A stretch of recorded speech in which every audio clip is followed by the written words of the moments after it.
messenger. Honestly, I'm fangirling today. This is a big deal for me to have you sitting here having a cup of tea with me.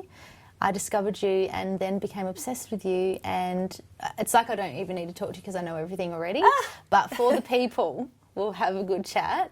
And we've made you a cup of tea. What are we drinking today? Thanks, Jules. Well, I think I've got green tea, which is beautiful. Yeah, is that your favourite? It is my favourite. Yeah, it's good. Thank you. You did your research. I did do my research accidentally just because I just love you and I think you're wonderful. Thank you. I'm very humbled and slightly embarrassed at this point.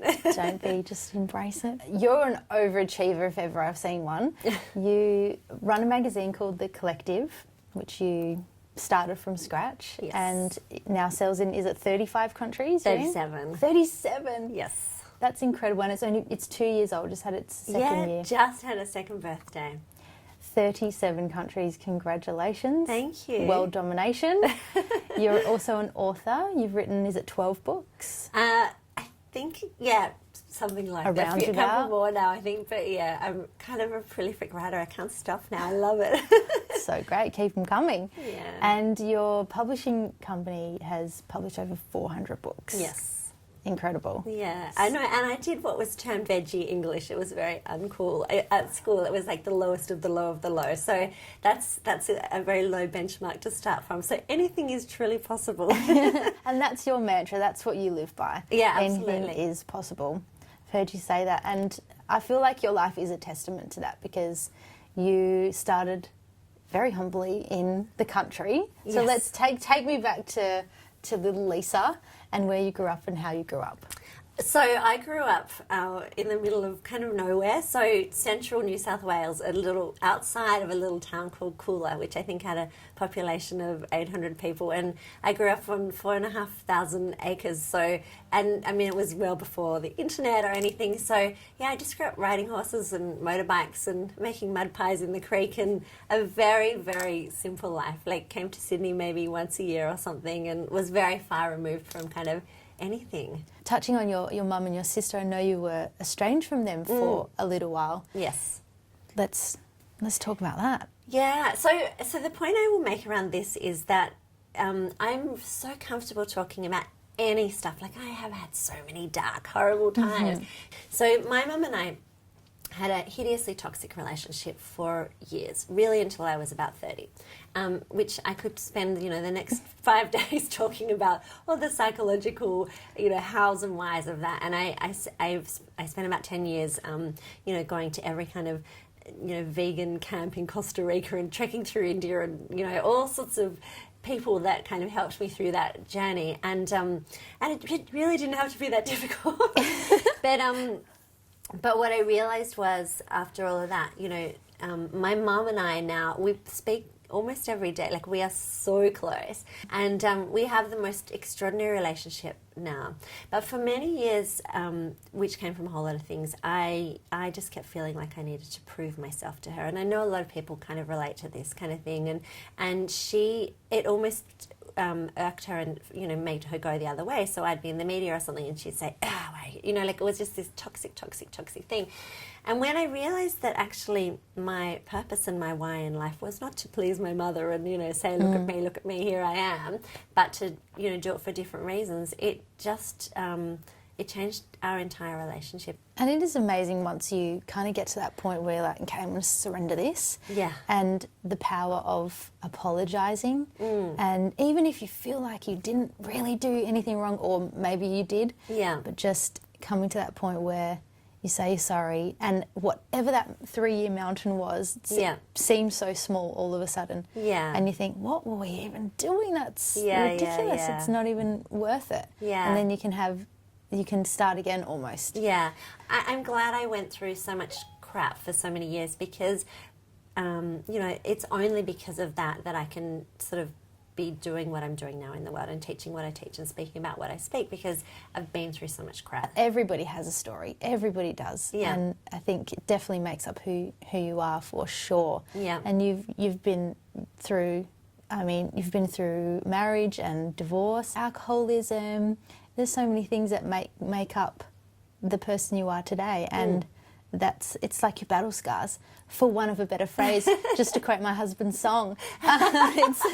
There's something beautiful about those scars, that you can kind of show them off and say, this is what I've been through and this is where I am now, and you can do it too. When did this whole entrepreneur kind of big dreamer begin in you?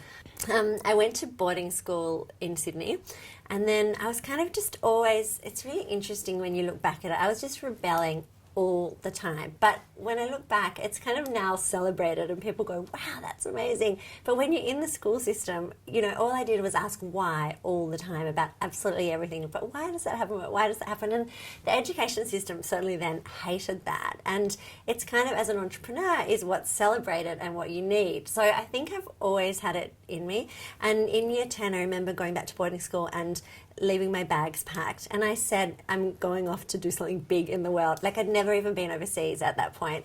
And the headmistress called me in, and she was like, unpack your bags or I'll expel you, kind of thing. And I just said, no, I'm not unpacking them. Anyway, I ended up staying, but I always had this yearning. I didn't know what, at that point, and it took a lot of years to step into that knowing. But it was always kind of some deep yearning for something more. How did your parents deal with that? Well, I mean, my poor parents, I'm sorry, Mum and Dad, I think they went through, so many tough years of this kind of rebellion and, taking window leave, which basically meant going to the nightclubs and crawling out the windows from school and doing everything and, smoking out the windows and in the showers and just, whatever I could. I remember my maths teacher, Mr. Kamarami, actually getting so sick of me, he came over and picked me up on my chair and carried me on my chair outside and put me outside the door and closed the door. I don't know, I was kind of feisty and but I think it was a good thing, and I think that kind of needs to be celebrated and embraced more these days, and just kind of wanting to do things differently and not having to toe the line all the time and follow the status quo and all that kind of thing that when you institutionalise, that's kind of what's expected, and now I kind of try and buck the system at every opportunity, and now it's actually working. You're not getting in trouble and getting put out the door. I'm not getting in trouble, and ironically, I'm getting celebrated, and and my school now asks me, so ironically, to go back and speak, and I went back recently, and my headmistress was sitting in the front row, and it sent absolute shivers up my spine because I was still in that kind of little Lisa mentality. I'm going to get in trouble, and I was kind of like, what am I meant to say here? And anyway, I just kind of told it how it was, and they sort of celebrated that, which, I struggle with the whole kind of dichotomy of that, but anyway, they want to claim you as their own once you have a modicum of success, I guess. That's right. Whatever success means. So, Now that I'm a mother, like, those stories are stressing me out. Just listening to you, getting in trouble at school, smoking out the window, I will not be okay. I will not be okay. But if it means my children are going to be daring and disruptive, turn out okay at the end. Yeah. Well, I'm going to maybe sit on the fence on that one. I'll just wait and see how that turns out. I'm sure karma is going to come back and bite me at some point. Yes, you just wait for that. Getting thrown out of class. So how do you get from this to going into a business? Yeah, so I think, look, it's funny. Everyone, my journey is my journey, and everyone's path is very different. And mine was quite sporadic. Like I left school and I went to England for 2 years, and I was a horse riding instructor in England. Even then, I wasn't doing it properly. The English people ride quite differently in my rebellious Australian style. So I did that for a while, and then I came back to Australia and had various different careers, or not even careers for a while. I worked in Threadbow, nannying, and I worked in real estate for a while, and then I ended up in conference and event management for about 8 years. And is that because you didn't really know what you wanted to do? You knew you wanted to do something great and something that was big in the world, but you couldn't define what it was? Yeah, I had no idea. And I think, through my 20s, certainly, I really had no semblance of who I was. I was leading life according to other people's expectations. I was just kind of doing the do and, drinking too much and partying too much and kind of a bit lost. And then And then I kind of, I reached a point, I'd started doing sponsorship actually in the arts and entertainment industry. So I was doing sponsorship for Cirque du Soleil and the Wiggles and Barry Humphries and things like that. And it was fantastic. And that's when I started learning how to kind of do deals and, value exchanges and what could be done. And that excited me a lot about sort of strategic alliances and collaborations and all that kind of thing. And then I ended up leaving that job because I wanted equity in the company. I wanted equity in every company I ever worked for. I had no idea what equity meant. It just sounded really important. And so my boss pretty much said, I think you should leave. And we've remained great friends. It was the most amazing thing that could have ever happened for me, because he said, why don't you go and start your own thing? And I was like, but I'll essentially be going into competition with you. And he said, just go. Like, I had his complete blessing. Mm-hmm. And so that was October 2001. And I started my own sponsorship agency, essentially, with $4,000 to my name, which was my 1 month's payout from leaving. Mm-hmm. And really had no idea about how to run a business or anything to do with it, but it was the most exciting time, just because the kind of the world was my oyster all of a sudden.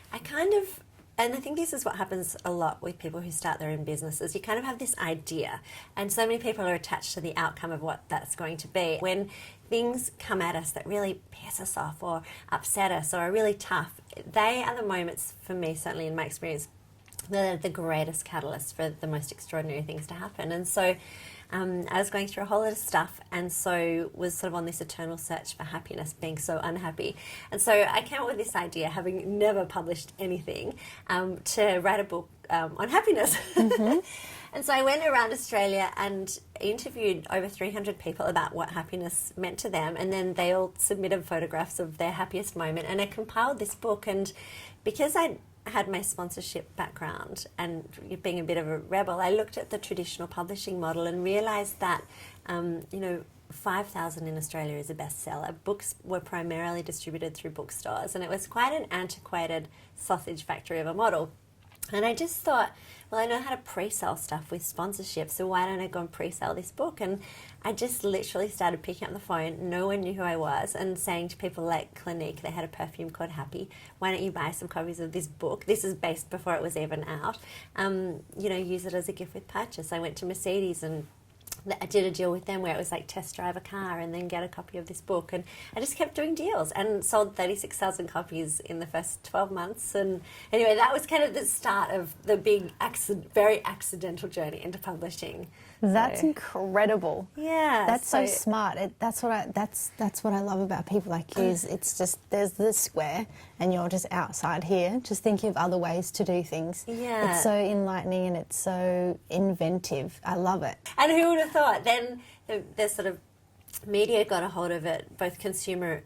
Because of the fascination with who was in the book, but the business media saying this has never been done in Australia before. And so then what happened was all these people came to me and said, can you help us publish a book? So that was never my intention. And so voila, I had a publishing company. That was it. Yeah, yes. Now I want to talk about the collective. Yes. And how that was birthed. You started a magazine in a time where everyone's saying that magazines are, dead or about to or whatever. Personally, I love magazines because I work in fashion, so I love when a new magazine comes in and I get inspired by what's going on in there. But obviously yours is not really in that vein. It's not a fashion magazine, it's not a gossip magazine. It's an entrepreneurial magazine with inspirational stories about real people doing real jobs and achieving real success. Yeah. I love this magazine. I just remember picking it up thinking, this is so beautiful. I felt like I was reading like a coffee table book. That's how it felt. The pictures are amazing, the beautiful quotes and the people and everything in there. I just read it, the whole thing, cover to cover. The reason that the collective was born was after doing sort of 400 books for these, amazing entrepreneurs and inspirational people, essentially. I just thought, I'm living in a bubble, like a very fortunate, extraordinary bubble that I consciously created. But I thought, I need to take this beyond. And what is a mechanism or a medium to do that? And so I just decided, well, imagine if I could put, 50, the second issue had 93 stories, I think, nuts. But, people into one place, then, imagine how, and then amplified that out and took it to the world, imagine the difference that we could make. And so that's kind of where the idea was born from. And I just was so sick of, and you mentioned the word gossip, and I just have hairs running all over my body when I even think about it. I just thought, in mainstream media, there is so much gossip and so much negativity. I mean, I don't watch the news, and people can call that naive or whatever, but very occasionally, to humour myself, I'll flick it on, and literally the first top story is about who's killed who or who's done this or who's that. And I just think, seriously? And so I just thought, again, coming from a place of complete naivety, I mean, publishing books is one thing. They're quite one-dimensional in a way. But a magazine is just...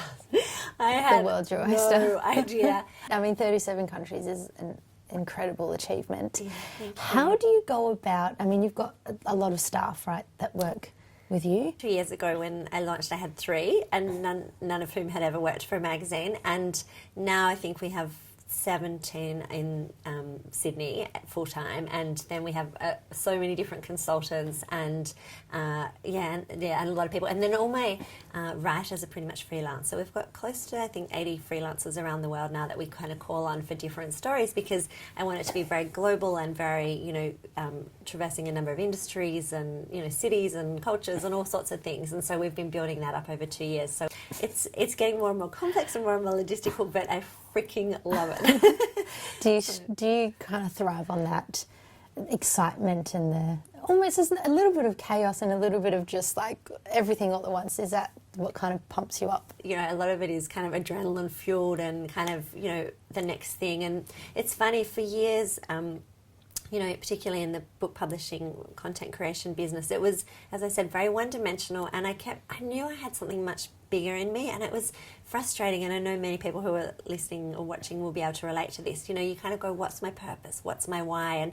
And every day for about 4 years, I was kind of like, I'm comfortable, but I wanted to get uncomfortable. I knew I could do so much more. And it's now that I have the collective as a base, there is no limit. Yeah, I can imagine just always coming back to the centre and just thinking everything's going to be fine, it's going to work out. You make have the decisions. You just have to. Do you find you have to make decisions really fast? Really fast. When something gets this big and you're that passionate, you kind of got to go a lot on gut and intuition and just sail through. You have to have an unwavering self-belief. You have to be pretty fearless. And you just got to be able to get your hustle on and get out there and do it. Speaking of being fearless... is there anything that does make you afraid? Not really. Wow. Well, it makes me afraid, but very briefly. So what I have sort of trained myself to do over the years is kind of very quickly take myself to worst case scenario. And a lot of the time that is around finance. And then I kind of very quickly, it's like a little deck of cards in my head now. I kind of reverse engineer it to, okay, well, if that's the worst case scenario, what can I do, reel that back to current situation to put things in place to be able to deal with that. And I guess a lot of it has been surrounding myself with an incredible team. So, and that could be my internal team, or it could be, now, CFO, accountant, legal, all that kind of thing, distribution partners. So very quickly I can make decisions around it, because I can't afford, at the rate that we're growing and the vision that I hold so clearly, like my vision is unfallible. It is to be an entrepreneur for entrepreneurs globally and to show that anything's possible. And so I can't afford to let myself be stifled or, held back by fear, because that would suffocate me and I wouldn't be able to go forward. So so I feel it, but I feel it quickly and then I move through it. Like I've mentioned, I have read your 2 most recent books, Daring and Disruptive and Life and Love. 2 awesome books. The first one, Daring and Disruptive, which is right here in my hand. Oh, something I prepared earlier. I feel like Oprah right now. Like dog tag, just amazing. I love the photos. I love the styling. I love the quotes in here. It's all everything a girl would want in a book, but then it hits you in the guts with the information. That's what I love. It's like pretty to look at, but just hardcore at the same time. I love it. And I was just flipping through last night and this quote came to me.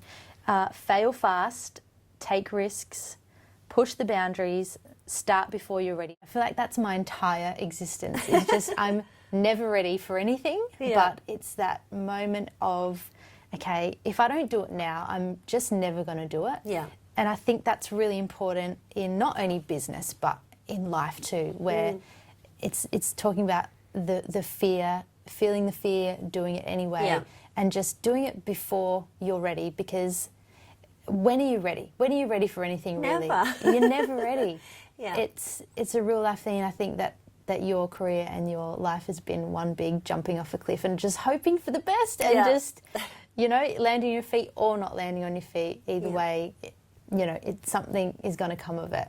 Is that how you feel your life kind of goes? 100%. And, you know, from a business perspective, I talk about a lot. People overplan and overplan and overplan, and they write sort of 100-page laborious business plans that take them a year, and it sucks all their time and money and energy, and they have so much attachment to a specific outcome. And literally, as complex as any of my business plans get, is back of an envelope, if that.